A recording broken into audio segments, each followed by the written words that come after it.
Bonjour, bienvenue dans ce point bourse du 20 mai 2024. Alors aujourd'hui, on va parler du CAC 40, des actions qui ont bien bougé sur le CAC, des actions aussi qui sont intéressantes et qui peuvent être prises probablement dès maintenant, qui ont des configurations à surveiller, et de l'agenda de la semaine avec les résultats d'entreprise et les dividendes qui vont être donnés et les chiffres macroéconomiques. Alors comme d'habitude, avant de commencer, je rappelle que les informations et analyses données sur cette chaîne sont données à titre indicatif et ne peuvent pas être considérées comme un conseil en investissement. L'investissement en bourse est risqué et vous êtes responsable de tous les investissements que vous faites. On commence avec l'agenda et puis les résultats surtout, hein. Alors il n'y a plus grand chose au niveau des résultats des grosses entreprises sur le CAC notamment. La plupart sont passés. On a quand même quelques valeurs qui vont donner leurs résultats. Notamment ce soir, on a Palo Alto. On a également demain Inventiva, Mota NJ, AstraZeneca et Xpeng. Et mercredi, on aura Swatek, Edgeman et Snowflake qui seront à surveiller. Puis au niveau des dividendes, on a Eiffage, Air Liquide, Neoen et Dassault Aviation qui donnent leurs dividendes aujourd'hui. Donc il fallait les avoir déjà avant. Sinon, pour demain, on aura la BNP, Imeris, Score et Thales. En milieu de semaine, on aura Michelin et Renault mercredi. Et début de semaine prochaine, donc il faudra les avoir au plus tard vendredi, ce sera Dassault Systèmes et la Société Générale. Au niveau des chiffres macroéconomiques, et qu'est-ce qu'on va avoir cette semaine? C'est surtout jeudi où on va avoir une grosse séance avec les PMI en France, en Allemagne, en Europe, en Grande-Bretagne et aux États-Unis. Donc là, c'est une grosse salve de résultats sur la santé des économies des pays qu'il va falloir surveiller. Et sinon, on aura pas mal de discours aussi tout au long de la semaine, que ce soit sur les membres de la BCE ou de la Fed. On a quelques discours. Alors, pas de confirmation sur des taux ou pas, mais on aura certainement les indices avec les discours qui vont être faits tout au long de la semaine, notamment demain en Europe et puis mercredi aux États-Unis. Allez, on regarde le CAC 40 qui fait aujourd'hui plus 0,3, c'est-à-dire rien du tout. Il continue d'être toujours sous ses plus hauts ici, dans sa tendance de fond plutôt haussière, mais en petite consolidation. Et à ce stade, il n'y a toujours rien de nouveau. Donc on va pas passer plus de temps là-dessus. On est toujours ici dans l'ellipse orange à attendre que le CAC 40 nous donne un signal fort pour nous signaler peut-être une tendance un peu plus intéressante. Pour le moment, et on est toujours à de la consolidation ou de la construction sur la plupart des indices et surtout sur le CAC 40. Au niveau des matières premières, il n'y a pas grand-chose d'intéressant. On va pas le faire. On va regarder notamment la paire euro-dollar avec le rebond de l'euro et peut-être la confirmation qu'on a toujours ces rebonds de l'euro face au dollar de plus en plus faibles. On le voit ici au mois de juillet 2023 sur les 1,12, au mois de décembre 2023 sur les 1,11, au mois de mars 2024 sur les 1,09. Et là, au mois de mai 2024, sur les 1,08 et quelques. Donc on voit que les rebonds à chaque fois sont de moins en moins forts et on se dirige plutôt vers un dollar peut-être un peu plus fort ici, vers les 1,04, 1,06. Donc quand ça baisse, c'est l'euro qui baisse, donc le dollar qui monte vers le bas sur ce graphique. Donc toujours une force du dollar plutôt intéressante, même si on sait, il y a pas mal de métaux et l'or notamment qui sont privilégiés sur les marchés. Ce qui explique, je pense, en partie le fait qu'on n'ait pas encore un dollar plus fort et qui pourrait impacter ce graphique, parce qu'il y a beaucoup de pays qui achètent de l'or, notamment pour se dédollariser. Et malgré ça, on a quand même des rebonds qui sont pas si forts que ça pour l'euro, c'est-à-dire que le dollar reste quand même une monnaie extrêmement forte. On va regarder sur le CAC 40 les grosses variations. Alors Téléperformance, c'est toujours la même chose, on est toujours sous la résistance ici à 117 au niveau des moyennes, donc pour l'instant c'est pas vraiment pertinent. Moi je l'attends plutôt en consolidation ces prochains jours. Donc plutôt prudent quand même sur Téléperformance qui a fait je pense la plus grosse partie de son rebond technique en allant ici en embuscade sous les 117 à 112. Ça va être compliqué d'aller plus haut. Société Générale, les bancaires toujours fortes, hein, on l'avait dit depuis la cassure ici. Elle a été chercher l'objectif des 26,7 et elle continue. Il y a une possible... c'est une société possiblement opéable, hein, Société Générale. Elle est beaucoup moins valorisée que les deux autres et ça va la rendre plutôt intéressante. Alors, ça va dépendre du cours évidemment, mais je pense qu'il y a pas mal de monde qui va peut-être se mettre dessus. Et puis avec les taux, on sait qu'en France, il y a beaucoup de taux fixes par rapport aux taux variables dans les autres pays, mais je pense que la baisse des taux qui devrait arriver devrait aussi favoriser la Société Générale, comme la plupart des bancaires. Ça reste une valeur intéressante qui vient ici de casser une résistance qui pourrait servir de support à 26,76. Donc plutôt toujours favorable, hein, même pour une rentrée maintenant en court terme, avec toujours le support à surveiller au niveau de ce qui n'a pas marché. C'était plutôt correct aujourd'hui, hein, donc là c'est plus du retour à la moyenne sur Carrefour. Carrefour, on en a parlé souvent, c'est le travail ici entre les deux obliques, l'oblique rouge ici et l'oblique verte. Donc c'est à la sortie d'un de ces niveaux qu'on verra vraiment une grosse tendance. Pour l'instant, on est dans du zigzag sur Carrefour, donc pas vraiment intéressant. Et NJ, bah, c'est pareil, toujours dans son canal haussier. Elle a tapé un petit plus haut ici à 15,93, mais il n'y a rien de pertinent. Si on regarde les indicateurs, par contre, on voit qu'on est un peu haut niveau, niveau MACD. On est probablement en mode construction, en mode consolidation dans les prochains jours qui viennent. Et puis le retour aussi au niveau du RSI, on était monté très haut à 87, on revient à 67, donc une zone normale, certainement la fin de la consolidation qui devrait amener le cours un peu plus bas. Donc à court terme, plutôt négatif, mais on le voit, hein, à moyen long terme, l'Engie c'est toujours une société toujours plutôt intéressante. Tant qu'on casse pas ici, allez, on va dire les 14,6 ou les 15, les 14,9, c'est cette zone-là, hein, ça dépend de quand on la casse à peu près. Ou alors, il faudrait repartir comme on l'a déjà fait rapidement, mais ce sera quand même un signal de faiblesse si on revient par là et qu'on casse vers le bas. Alors, on va regarder quelques valeurs intéressantes, notamment, on va commencer par Valourec, pas l'ordre alphabétique, mais sinon je vais oublier parce que je voulais vous montrer ceci. La vente à découvert sur Valourec. Donc là, c'est depuis un an. On a ici depuis 6 mois beaucoup de fonds qui sont rajoutés, hein, sur Valourec parce que ça correspond un peu à leur plus haut, on va le revoir en graphique, donc des zones potentiellement de prise de bénéfices et de consolidation. Ça a marché pendant un temps, mais ça n'a pas trop consolidé, et puis après ça a explosé. Donc pour l'instant, la plupart des fonds qui sont en vente à découvert sur Valourec sont perdants. Et dernièrement, on en a un nouveau qui s'est rajouté. On a quand même presque 9%, hein, du capital de Valourec shorté, c'est énorme. Mais le cours apporté par le pétrole toujours aussi cher et se comporte toujours plutôt bien, plutôt résilient, on va le voir. Alors voilà, hein, la grosse résistance c'était celle-là, les 14,5.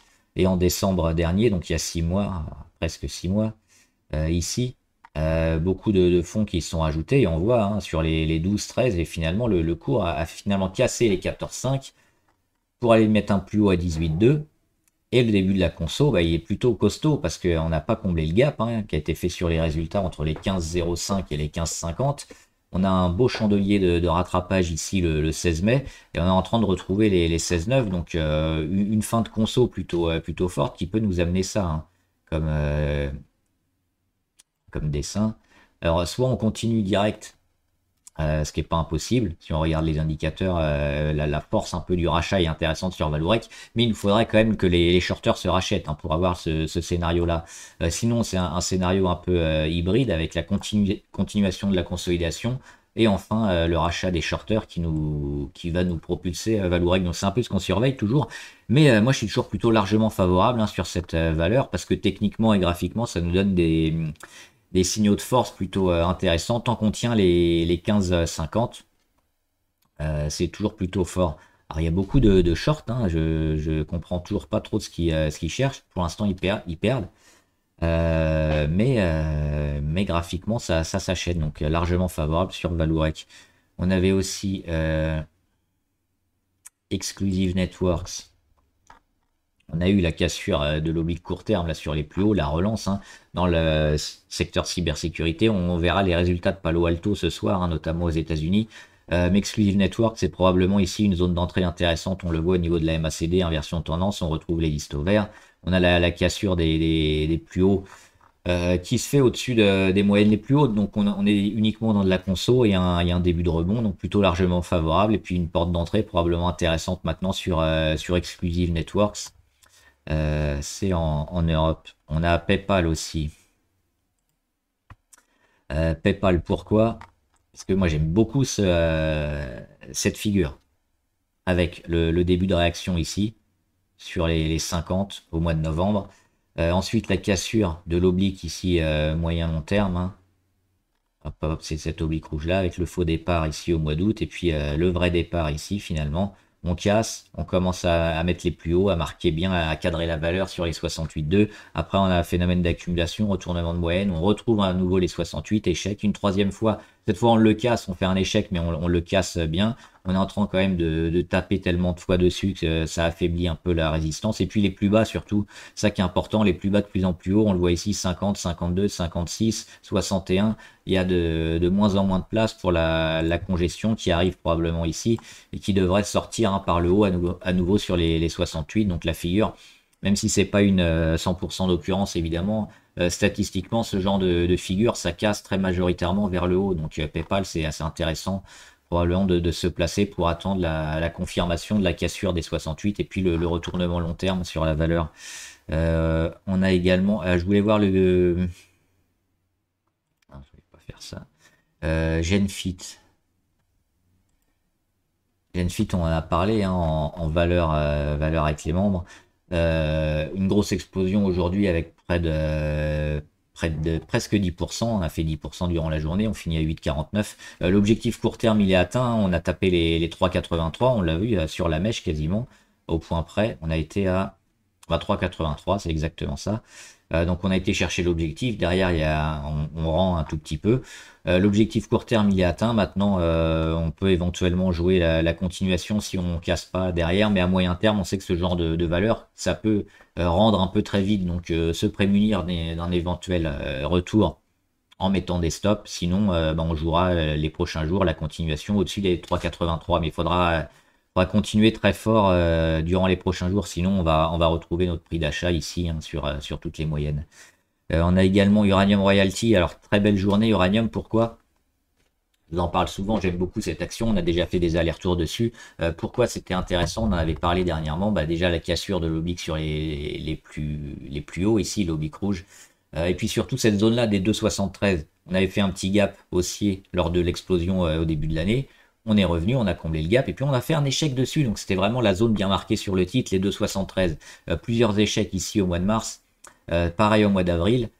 On vient consolider sur un support un peu en dessous et finalement on casse l'oblique. On revient tester les moyennes, on casse la résistance et puis entre vendredi et aujourd'hui, on voit des beaux chandeliers, on prend plus 4%. On casse toutes les moyennes, on est au-dessus des Bollinger, on est au-dessus de tout, on est toujours dans une tendance haussière, et puis on n'est même pas en surachat, on est à 68 niveau RSI. Donc ce qu'on attend, c'est ça, c'est les gros chandeliers énormes qui vont nous propulser très rapidement vers le haut pendant quelques journées. Et là, on pourra peut-être prendre ses bénéfices ou commencer à monter les stops. En tout cas, elle a fait plus ou moins ce qu'on attendait, alors peut-être un peu plus lentement. J'attendais peut-être le démarrage ici au mois d'avril, mais on a probablement une belle réaction et qui devrait se poursuivre ces prochains jours. LVMH, alors pourquoi LVMH? Ici. Alors le CAC qui va dépendre énormément de LVMH, hein, la pondération de LVMH sur le CAC 40, c'est 15%. Il y a 40 valeurs, donc 1/40e, ça fait 2,5%. Et au lieu de faire chacune 2,5%, elles ont des pondérations différentes. Et LVMH, elle fait 15%, donc c'est énorme, c'est la plus grosse du CAC. Et donc, elle va influencer énormément le cours du CAC 40 ces prochaines semaines, enfin comme d'habitude. Et ce qui est intéressant de voir, c'est ici, depuis ici, on va dire, hein, allez, le 16 ou le 17 avril, c'est la phase de congestion que j'ai mis ici entre les deux obliques blanches. On a éventuellement le range, mais c'est plus la congestion avec les plus hauts de plus en plus bas, avec les rachats toujours au niveau des 768, voire même un peu plus haut. La perte de volatilité, on voit qu'elle commence à accumuler et puis à plus trop rien faire avant probablement un début de réaction. Ce qui est intéressant, c'est qu'on est plutôt dans le bas. Là, on a déjà eu l'inversion de tendance et puis on est toujours dans le négatif, donc avec beaucoup de marge vers le haut. Pareil, Il n'y a pas de 100% d'explosion vers le haut, mais graphiquement, c'est le genre de, euh, de schéma qui a beaucoup plus de chances de casser vers le haut et d'exploser à la hausse. Donc LVMH avec en plus les données macro sur la Chine qui sont plutôt favorables, moi j'aime beaucoup. Je suis déjà dessus hein, sur LVMH et j'attends bientôt l'explosion. Donc c'est-à-dire qu'on aurait un CAC qui repartirait vers le haut probablement hein, si la plupart le suivent. Mais LVMH elle pondère quand même énormément, donc elle devrait, si on a la confirmation ces prochains jours, aller vers le haut. Une cassure des 768 est toujours possible. Ça rendrait le scénario un peu mort. Et enfin, on a Moderna aux États-Unis. Alors Moderna, je vous en parle souvent, c'est une valeur que j'aime beaucoup. J'en ai parlé des millions de fois. Je répète pas pourquoi, notamment pour le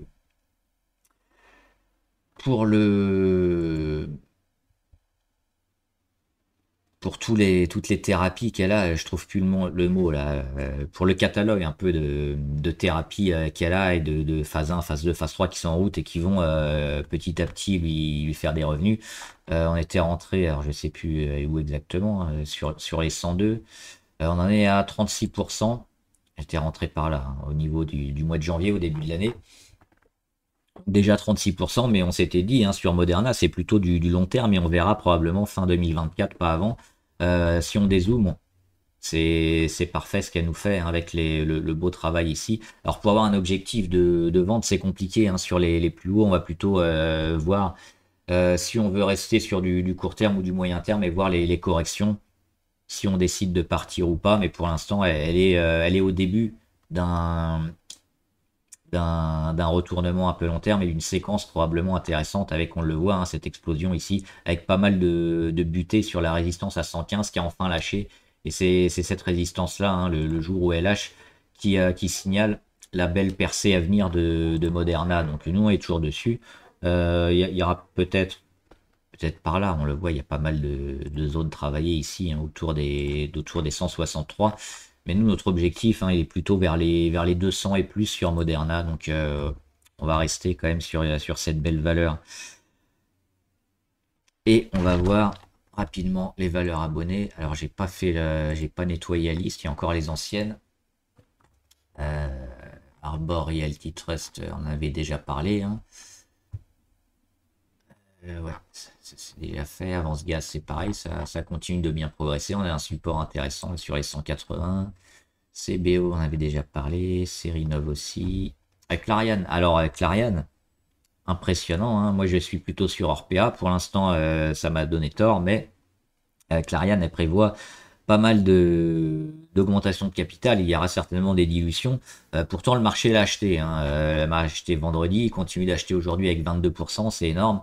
On sait qu'il va y avoir une grosse dilution à un moment, mais si le cours continue de monter comme ça, le cours qui joue l'augmentation de capital avec la possibilité de désendettement hein, importante du groupe.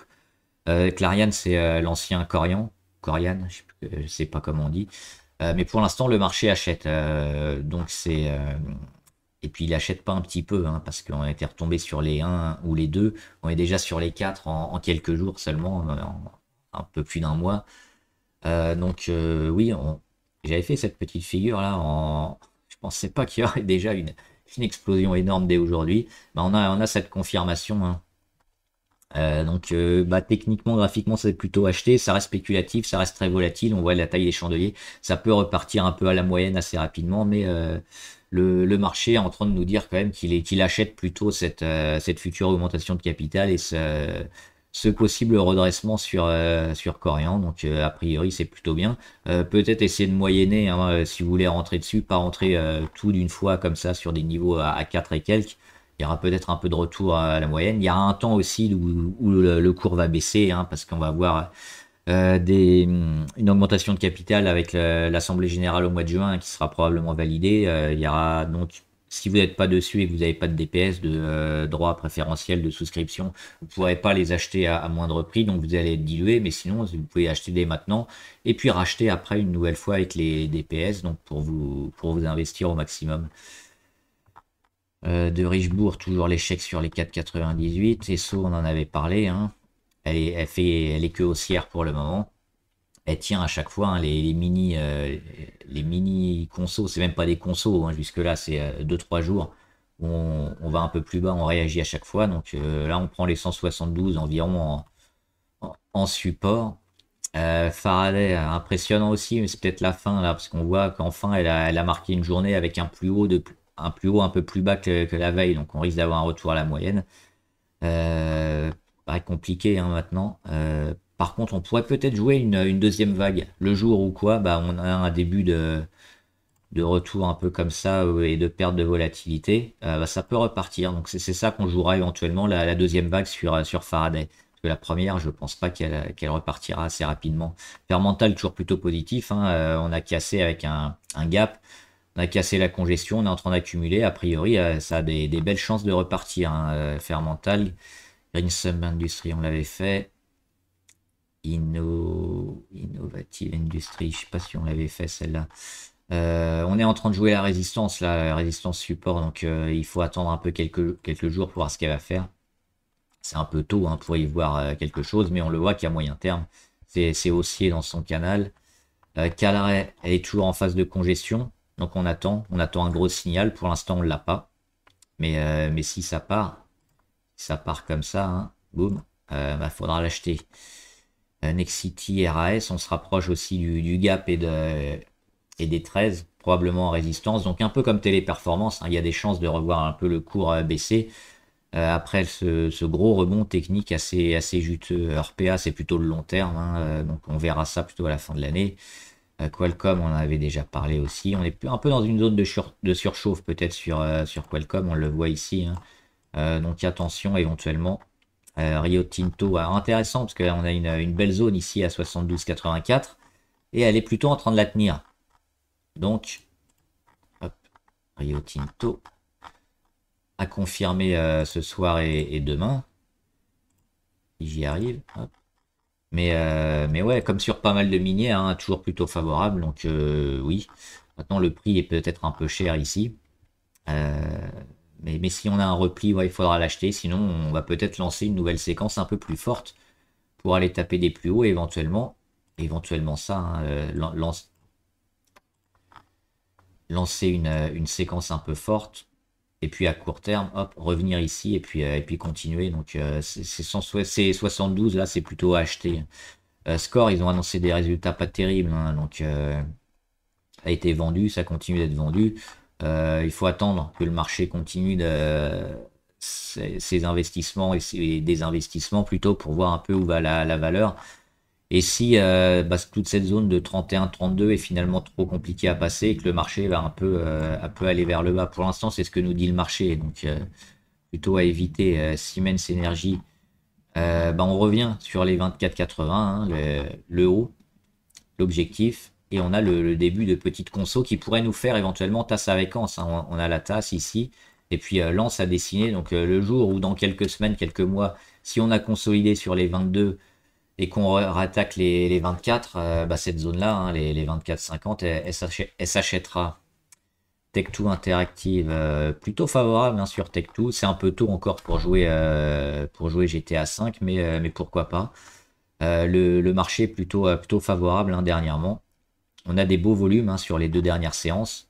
Mais on est toujours aux prises avec la moyenne. Mais moi, je suis plutôt favorable quand même quand je vois ça. À confirmer ces prochains jours. Tilray, c'est un peu faible, Tilray. Plutôt porté vers le bas, même si on a des beaux volumes. On n'a pas encore de signal très fort, très intéressant. On peut surveiller hein, ce début de congestion éventuellement. Valeo, toujours un échec sur les 13,2, donc tant qu'on est dessous, il n'y a rien à faire. Worldline, en échec en dessous des 12,12, une nouvelle fois. Hein. Donc tant qu'on est sous les 12,12, il faut attendre. Avant éventuellement ouais, le redémarrage. Alors elle a énormément perdu, hein, Worldline. C'est pour ça qu'au niveau valorisation, ça pourrait redevenir intéressant de retrouver Worldline à ces niveaux-là, hein, parce on l'avait joué quelques fois ici sur les 30 avant la punition. Et là, on la retrouve très peu valorisée. Elle a un partenariat, on le sait, avec Crédit Agricole, qui devrait peut-être porter ses fruits, mais bah, on attend que le marché nous donne le top départ. Hein. Éventuellement, alors les 12-12, ça sera un premier signal. On aura l'oblique ici, un deuxième, et puis la moyenne à 200 qui coïncide avec l'oblique. Ça sera le deuxième et peut-être le signal un peu de rentrée. Même si ça reste encore spéculatif à ce stade parce que la tendance elle est assez mauvaise. On a quand même un support qui commence à dater. Non, ici, je croyais que c'était celui-là. On n'est que au mois d'avril, donc c'est assez récent comme support. Et XFAB, on en avait parlé aussi. On a le début de réaction à un court terme intéressant, mais ça reste aussi du rebond technique à ce stade parce que la tendance elle est au retournement plutôt baissier. Ou sinon on a le long terme pour voir ici. Donc tout ce travail-là, le rebond technique, la phase de congestion et puis une sortie soit vers le haut, soit vers le bas. Donc il y a beaucoup de temps encore à attendre pour voir une grosse tendance se dessiner peut-être sur XFAB. Voilà, j'espère que la vidéo vous a aidé. N'hésitez pas à me dire en commentaire ce que vous en pensez et puis quelles actions vous intéressent. On en parlera ici en graphe ou en commentaire. Bon trade, à plus.